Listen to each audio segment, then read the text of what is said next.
February 26th. Showed up early, but started this late. My computer's not the sweetest. Crashes constantly. Still haven't finished building that streaming beast I want. My dual-core 1.86 huge beast. Yeah, my lighting situation still sucks, but I'll work on that soon. If anyone has any suggestions and I upload this to YouTube or whatever, comment how to fix my lighting. Anyway, this one's probably going to be wicked quick because I don't have too much time this morning. I'm just going to double check what mic I'm on. Come on, thing. Yeah, cool. So fingers crossed you hear me better. One day I will pay for this program and I'll get better options, but right now I'm just happy with the free version. So yeah, for today, I only got really one thing to do, and it's a repair. This dude brought in Donald Duck's Goin Quackers, and it doesn't work. He bought it somewhere else, because if he bought it off of this guy, it would totally work, no problem. I'd rather throw something in the back room and fix it later than sell it not knowing what's up. So yeah, let's crack this guy open and see what's up. I did the default stuff. Clean the contacts, nothing. I was like, leave it with me. I'll work on it when I got some free time. Technically, all my mornings are free time, so let's do it up. So yeah, I'm just gonna crack this open. We got what are these things? I don't know. Like they're like inverted torque is what I'm gonna call them now. Again, they look like little Fallout logos, like little gears or whatever. Security bits, you call them. So you can eBay them. You usually get a set of two. You get this tiny one that goes for cartridges and bigger ones that go for consoles. So yeah, the bigger ones will open Super Nintendos, 64s, and GameCubes, and it'll also do Sega cartridges. These little tiny guys do Nintendo cartridges and 64 and Super Nintendo. There's probably something else you can use them for, but that's what I use them for. So yeah, inside 64 games, we got this little heat shield securing everything down. You also notice I dropped my camera lower to get a better look at this. Some guy suggested that on the Twitch subreddit.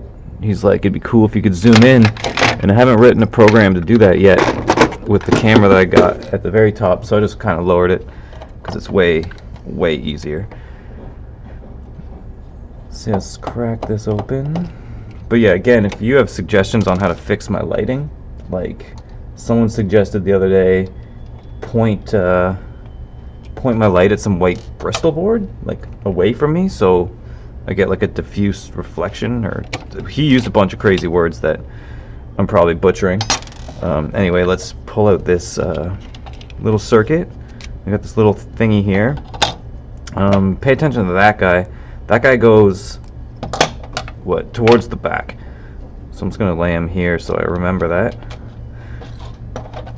I wonder if it fits the other way. Anyway, that's the way it came off, so I'm gonna leave it like that. So yeah, heat shield, Goin Quackers, and yeah, here's the board. Let's try to figure out why this guy is not doing what it's supposed to do. First thing I'm gonna look for.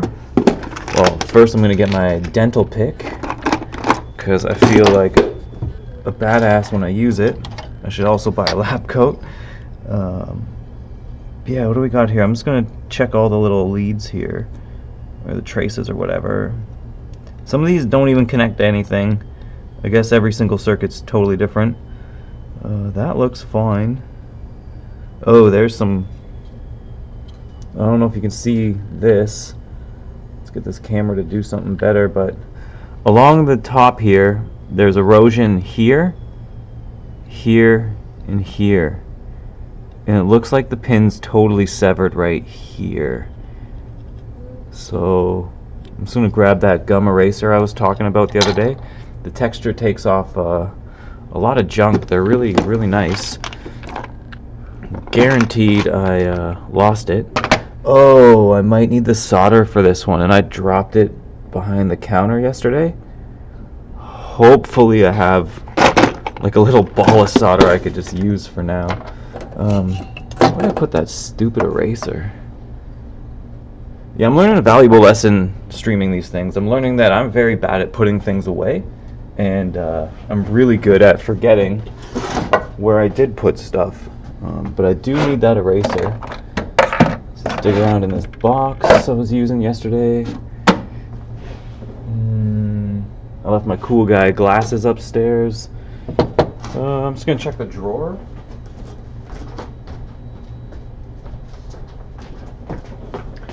Nope, it was on the back counter. Totally the dumbest place ever. But whatever. Found it. So yeah, first I'm gonna see if this stuff just comes off, or if I can get it down to see exactly where the sever is. So yeah, my theory now is at least one of these pins, possibly two, are completely severed from the leads. So not a sweet fix, but I told the guy this would probably be a possibility, is I can just bridge those with a tiny bead of solder. You can scrape off the green here to expose the copper beneath, and take a little tiny wire or just a little solder bead and just reconnect them. It's not ideal, but this guy bought this to play, so it's kind of a bummer that he can't. From a collector's perspective, this guy has like a serious thumb fade right here. That's what everyone grabs it to pull it out of the system. They're so bad on Pokemon games. Everyone grabs just above the label to pull them out. So there's a lot of wear and tear on that area. And there's also, someone wrote a 10, so this is probably a rental cartridge back in the day, back when Blockbuster still existed. Speaking of which, I still have my Blockbuster Secret Codes guide. This is how I got so badass at video games, or BA, I don't know. I read on Reddit that you shouldn't swear on streams, but so we'll say BA. That's how I got so BA at video games. Let's see if Goin Quackers is actually in this one. Where's the index? Nintendo 64. Nope. But there's some sweet codes for Blast Corps. My buddy Matt seriously hates that game. I think it's rad, but it's fair. You're allowed to hate stuff. I hate tomatoes on sandwiches, so whatever. Yeah, there's no cool codes for that. Well, I guess Instant Explosion, the whole game's about breaking stuff, so that'd be sweet. Back to the task at hand. Exposing the damage. See, I should be pretty close here. See, I definitely severed. I wonder if I can scrape off some more of this grime. So yeah, I bought this dental pick at like an army surplus place. They had like a huge bin of all these weird dental tools, and I just thought it'd be really cool to own one. And I've been using it for a good part of a decade now. So yeah, I don't know if I'll be able to finish this one in the time that I have available today, but at least we identified the actual problem.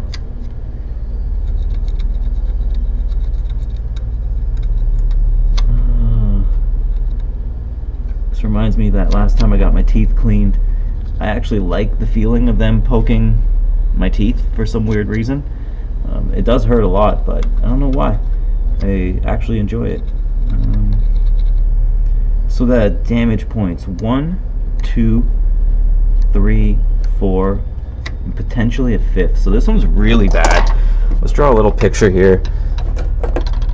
So we got how many pins?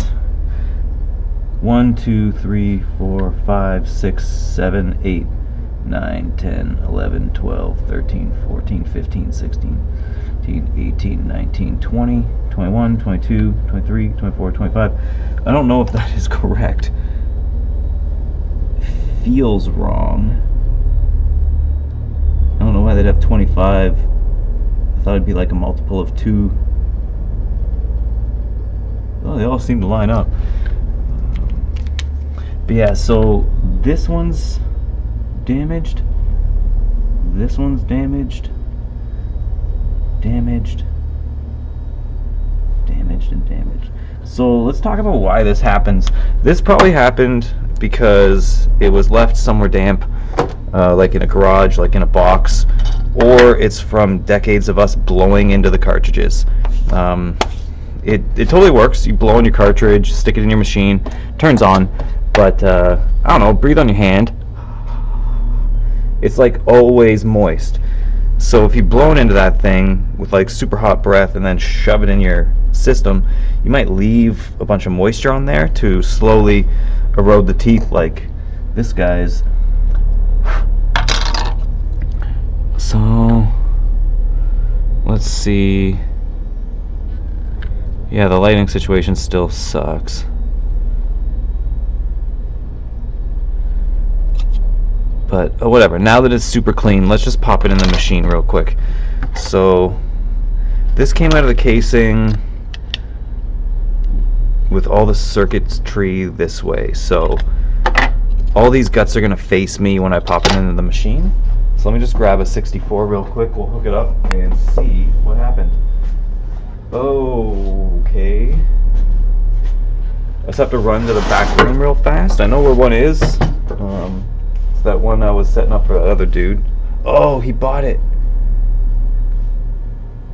Oh, I don't know if I have an available 64. I'm just gonna check anyway.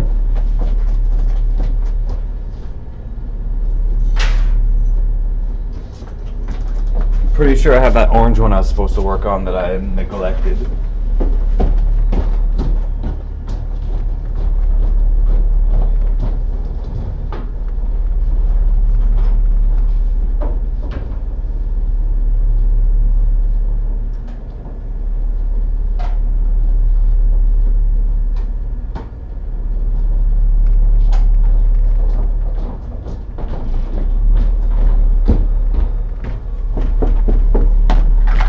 Yeah, here's an orange one without a cap, but I do need to go find a power supply because I'm out of replacement ones. I used my last one and my order's not coming for a few days because it's the weekend and no one ships anything on the weekend. I'm just going to grab an AV cord from a GameCube because GameCube, Super Nintendo, and 64 share the same AV cord. It's just the power supply that's going to be a challenge. Box has a GameCube power supply, and that's different. So I'm just gonna grab something.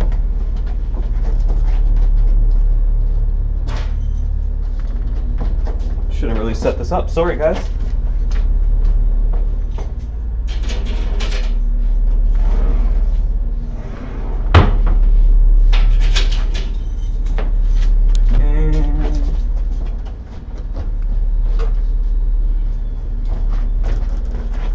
Yeah, now I just need power supply. Be right back.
So here's the box to one of these things. I'm hoping there's something in it.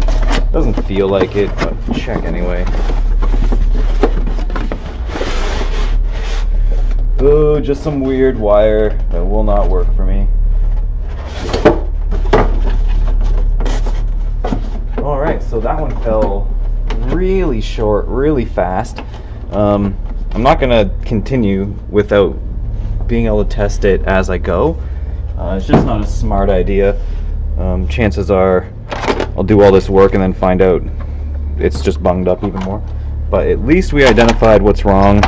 5 damaged pins on this board that I just need to bridge. But I want to test it first to make sure that cleaning didn't like knock something off that does make it work.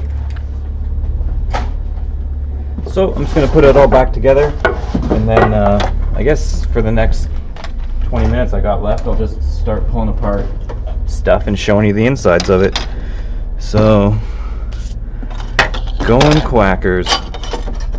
This thing's weird. Alright, let's put it back together. So, this shield first, then my circuit guy, and then this shield here.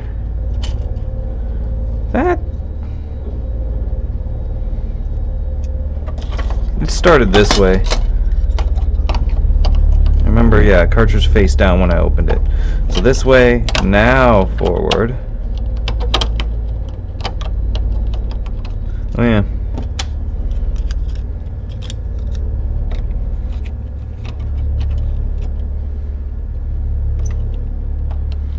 These things are a nightmare to line up with this extra little frame here.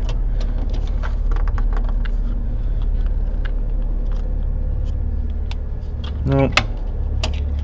I was totally wrong on all accounts. Circuit's back. Don't trust me, guys.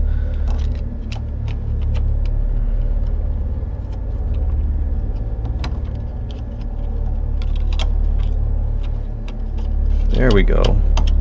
Okay, so just like a Super Nintendo, guts face back. If I upload this to YouTube, I'll try to remember to put a little annotation on there that says this is wrong. Pay attention to the rest of the video. My buddy pointed out that he watches me do the same thing back and forth because I keep forgetting. Let's see here. Pop this bad boy back together, put it away. Said it again. I'm supposed to stop saying bad boy.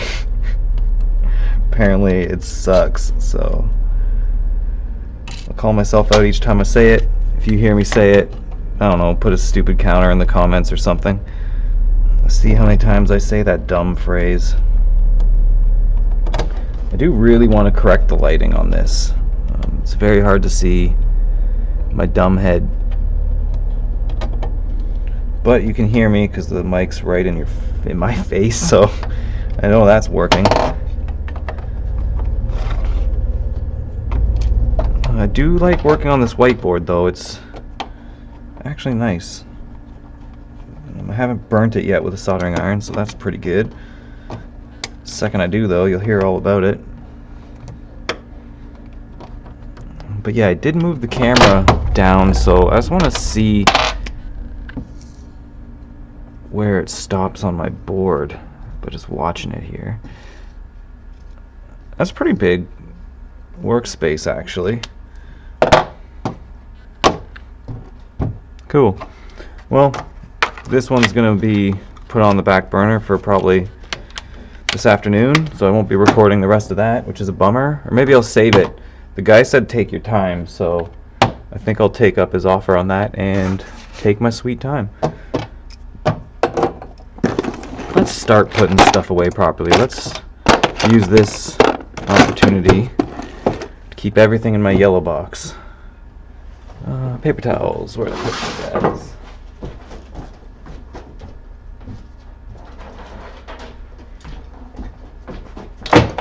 So yeah, not every repair goes sweet. Sometimes I gotta bail on it because I don't have all the parts at hand. But whatever. You win some, you lose some. I lose a lot of them all the time, but keep trying, keep learning. For the future of this little stream though, I did get this Kinect that I'm going to mount and try some crazy stuff with. I got a little tripod so I can point it like at a nice angle, and maybe I can use that to like zoom in on parts and stuff like that. Stuff that I'm working on with fine detail, and then I can still have this original camera way higher. But heads up to whoever's watching, if you follow me, a little Batman pops up on the side of the screen and says something cool. He only says one thing for now, but I'm going to try and feed in your names. So he says them in a little speech bubble. But let's take apart something cool. I'm just going to go get a Virtual Boy, and we'll talk about how that thing works. Because it's really neat.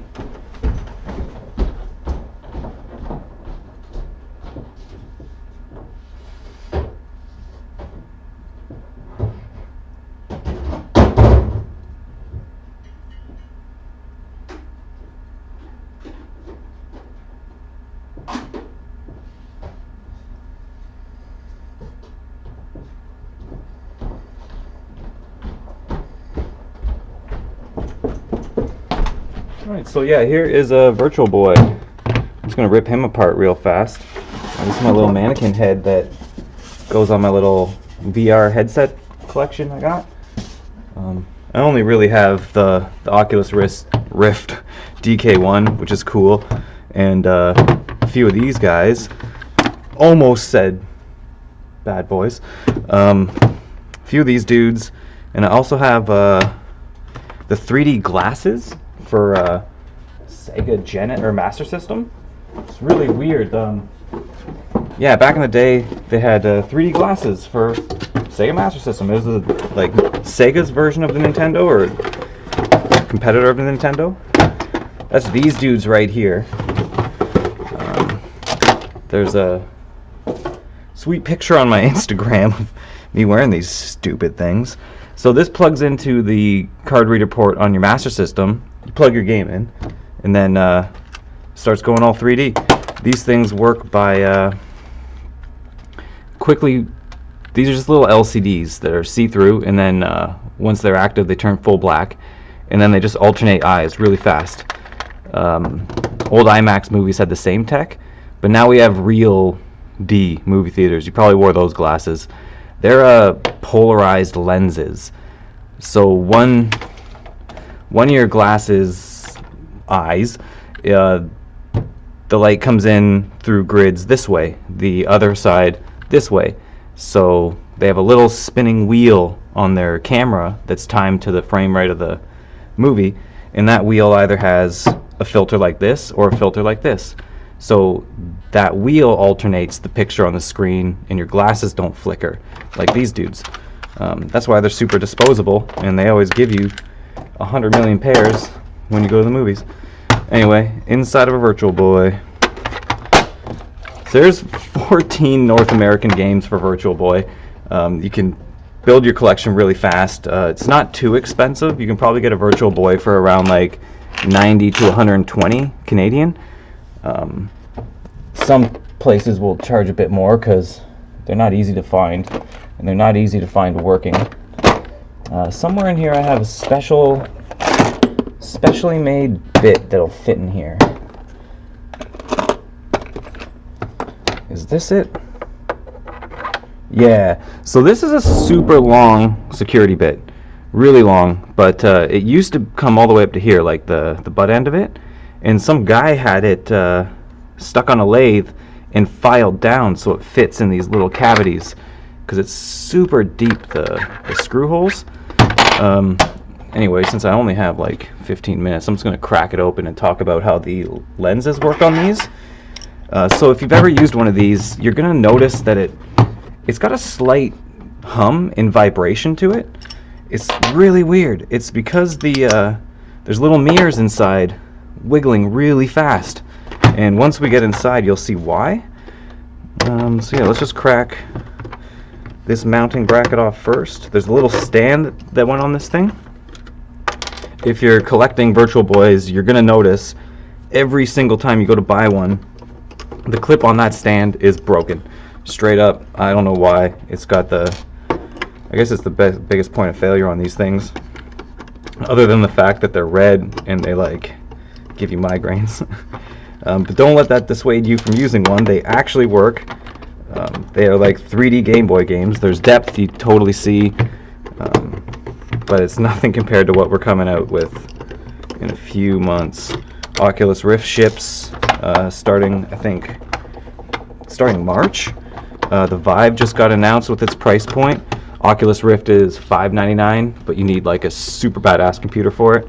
Also, for the Vive, that thing got announced at $799, but I think it comes with controllers and the Rift doesn't. I'm not 100% on that. Feel free to correct me. Really excited for both versions of it. For some reason, I'm leaning towards the Vive for like, I don't know actually.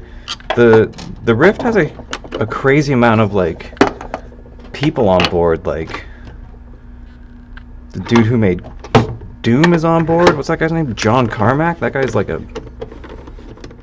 straight up definition of genius is John Carmack. Yeah, I don't know, for some reason I think the Vive's gonna do really well. I think the lighthouse that they have for it, the way it tracks your position, is an incredible concept. Yeah, it's just like a barrel that shoots a laser around, and I guess it just tracks your like little shapes on the headset. I don't know. Super cool though. Probably going to be super cheap to manufacture in mass quantities. Maybe cheaper than like a camera system that perpetually watches you. Because with the idea of the laser tracking is you don't have to like process visual data. And if you ever like take a picture, like grab like a Polaroid of like you and someone else, and then think about how a computer would pick out two faces from that. Like, it's a ludicrous challenge. A bunch of people obviously have pulled it off, and they do really good. But there's like computing cycles that are like that cost a lot to like find objects. But if you have a laser bouncing off a signal and it sees something or it doesn't, that's like way less cycles. Okay, so count out these screws: 1, 2, 3, 4, 5, 6, 7, 8, 9, 10, 11. Make sure I didn't drop any. Sweet. Alright, now I forget. Oh, here's one more. I haven't opened one of these in like 3 years, so I forget exactly what's going to happen when I pull it open. But I've put them back together before, so I know whatever happens, it's going to work again. Oh, here we go. This weird thing's coming out. Oh, speaker in there. Speaker in there. Oh, what are you holding on to? There we go. Okay, so that's how it goes. So yeah, this is the cartridge adapter, like where it comes in. 2 speakers, so you get cool stereo beside your ears. So this is one really common problem with these. You're gonna buy one, and you're gonna find that one of the eyes doesn't work, or it flickers, or it's just really, really weird. It's because, watch this. This thing's very mechanical. I'm gonna change the what do they call it, IDP, or like, you know how far apart your eyes are. It's a little dial on top, boop, and it's gonna change the position of everything here. See that, like going back and forth? It doesn't do it too much, but it does put unnecessary stress on some of these points, and every once in a while you might get like a little crimp. And these are very thin ribbon cables. If these get a crimp, there's a short and they're done. The nice thing about these little lens pieces, though, you fold up, or like how do you come off? I'm just gonna study this real quick so I don't destroy it. No, you kind of just pull out. Sweet. Let's take one of these out. They're interchangeable, so if you find 2 that are broken and like both left eyes are busted, you're still safe. You can build a nice working one out of all the parts, because a lot of it's interchangeable. Where'd that one cool Phillips screwdriver go? I did put it away. I watched myself do it from the little playback I got going up here. Sweet. So let's take this little eyepiece off, and then yeah, we'll at least see what this guy looks like. Now let's drop this down.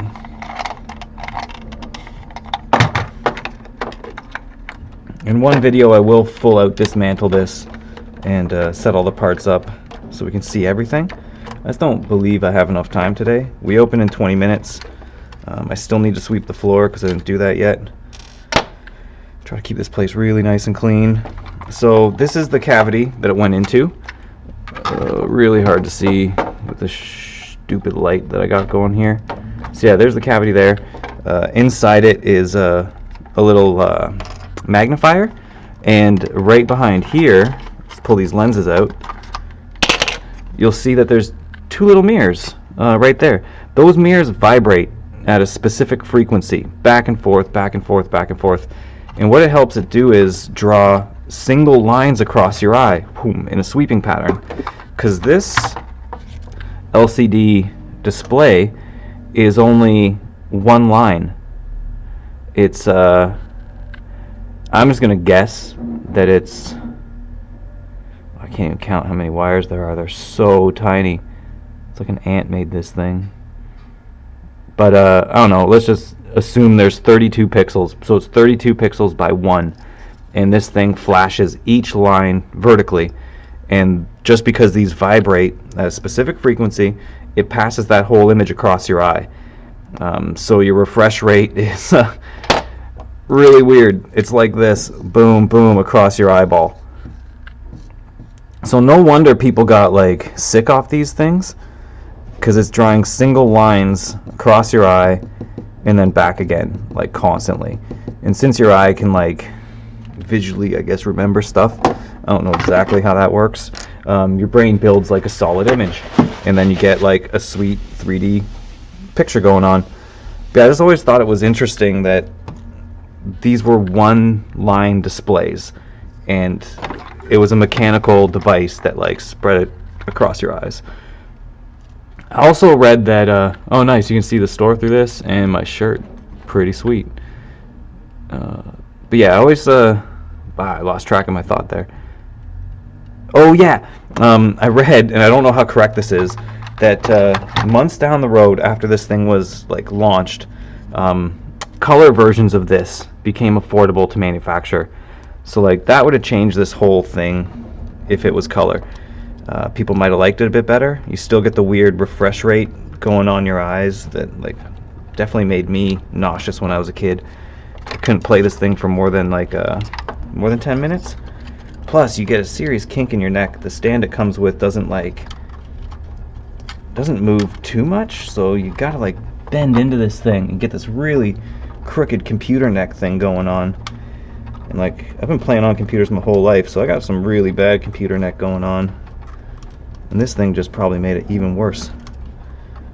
But yeah, like, I don't remember the full life cycle, but I'm under the impression this thing lasted maybe 1 year, and then they pulled it from the market. I remember I got to, well, my dad owned this shop for a long time, so we got to bring one home and play with. But I also remember when we didn't have them in stock, I'd like rent them from a place called Video Scene down the street, and it came in like these sweet carrying cases. I've yet to find one of those carrying cases or have it traded in. I got a few for like Segas, and that's about it. I'm not going to go too deep because I don't think I have enough time to pull this thing or put it all back together. But yeah, one day, I promise you, we will go through this entire thing, light it up with some batteries, watch these vibrate, and I don't know, just admire how well this thing was put together for what it is. Alright, so let's try to put this back together. So I worked in some factories before, for sure. I worked at RIM in the manufacturing plant. It's like building one piece of a BlackBerry. I screwed the shielding onto the board over and over again for 12-hour shift. It was super boring. But one thing I can say about that place is they have very comfortable chairs. It was a carpeted factory, and they let you listen to music like whatever you wanted. So I just like listened to the same Missy Elliott like CD over and over and over and over again. This was yeah, it definitely had a CD player. I didn't have an MP3 player at the time. But yeah, so with that said, my job was easy at that factory. There was a giant machine that like put circuit boards together. Like, it was all like very, very easy. So with that said, whoever built this in a factory, like, my hat's off to you. This is a complicated, annoying thing to build. I can see you building maybe like 4 a shift if you're lucky. There's so many loose parts, so many things to connect, like so many things have to be lined up perfectly for it to all fit together. Where did I put the wow, this is embarrassing. Like the bottom piece, I got this one.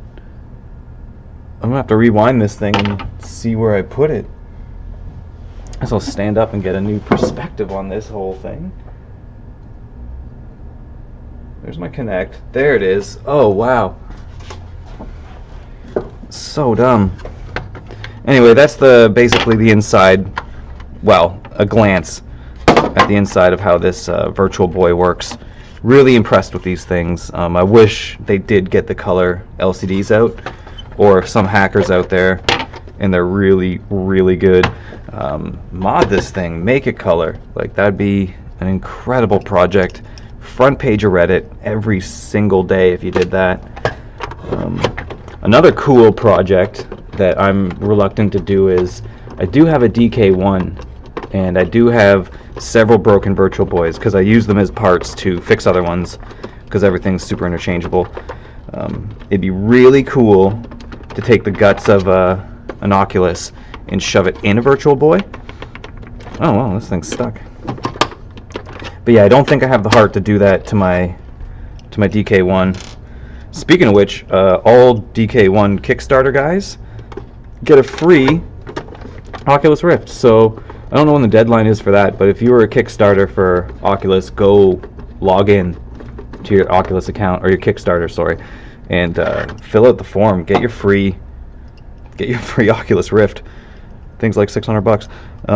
Unfortunately, I was late to the game. I bought my Oculus Rift off a guy on Kijiji, so I just gotta like email that dude and be like, yo bro, go log into your Kickstarter and totally get your own free like Oculus. Obviously I don't want the thing because it's his, but if he wants to sell it to me, I'll gladly give him $500 for it. I also need to buy a new computer because my crummy old laptop that I'm using to stream barely handles the stream, so it definitely can't run any Oculus Rift game. You barely run Minecraft, which is interesting. It used to could, but not anymore. That game's grown a lot from when it started. But yeah, I do like the Virtual Boy, but yes, it does make you a tad nauseous, and it is very weird. But yeah, sorry, 14 games, so if you're collecting for this, there's not a lot to go get. Only, I think, 2 are expensive. Nestor's Funky Bowling is quite expensive, and Waterworld, based on the movie Waterworld, Kevin Costner. Yeah, they made a Virtual Boy game about Waterworld. Apparently that's not easy to find, so it's got a little bit of a premium on it, because, like, straight up, who would buy Waterworld for Virtual Boy? I got a copy of Wario Land at home for my personal Virtual Boy, and it's actually really good. It plays just like any Mario Land game. Really well done, but like, again, playing on this thing for any length of time is uncomfortable and a strain on your eyes. But it does work. Don't let anyone tell you that it's not 3D. No, it's not like move your head, like the whole scene moves. But like going to a 3D movie, there's layers of depth in this thing, and it totally works. There's this one guy who comes in. I'm pretty sure his name's Simon. Definitely named Simon. Yeah, he comes in, and he's interesting dude. He makes yeah, his goal is to make a game for every like non-mainstream console there is, because he's already done it for all the mainstream ones. And yeah, he's made a Virtual Boy game. So if you get like one of those flash ROM cartridges, I don't know if they exist for this, but he ran his in an emulator. But theoretically, he could pop it on a cartridge, pop it into the Virtual Boy, and you can play his game. Yeah, he's so talented. He's done games for almost everything. BlackBerry Playbook, which is useless now. What else? 3DO game. I saw him have, yeah, he's definitely got a Nintendo game, Game Boy Color, Game Boy Advance. He's done that whole like series.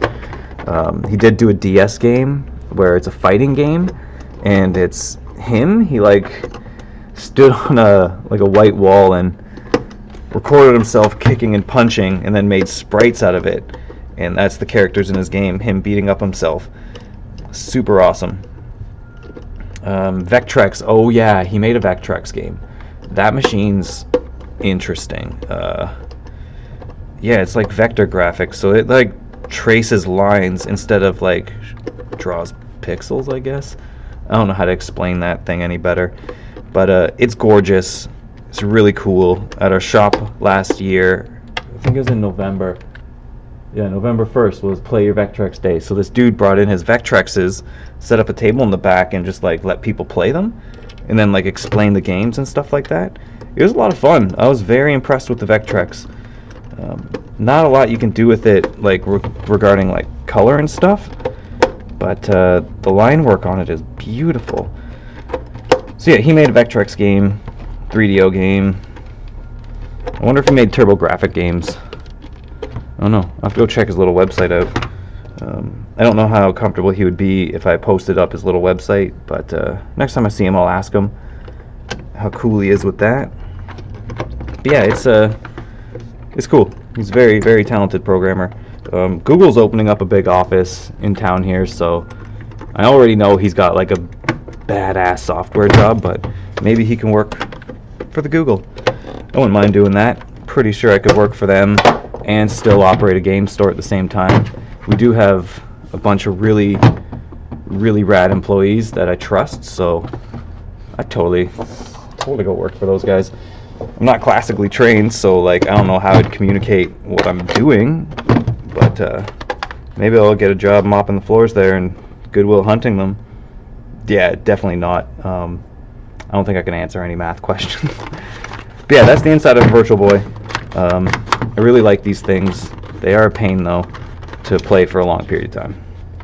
Anyway, I should sweep. I got 9 minutes before I open. No one really showed up to the front door yet, so that's pretty good. But I am going to trim my hours from 8 to 7. Like during the winter, I don't know why we're open till 8. Like nobody shows up. They do it like 7:15, but I don't know if it justifies like staying open for an entire hour when like we got young dudes who want to like go home, right? Yeah. Anyway, thank you for checking this out. If I upload it to YouTube, like YouTube dudes subscribe to my thing, makes me feel real good. So please do that. Thank you so much. See you later, bros.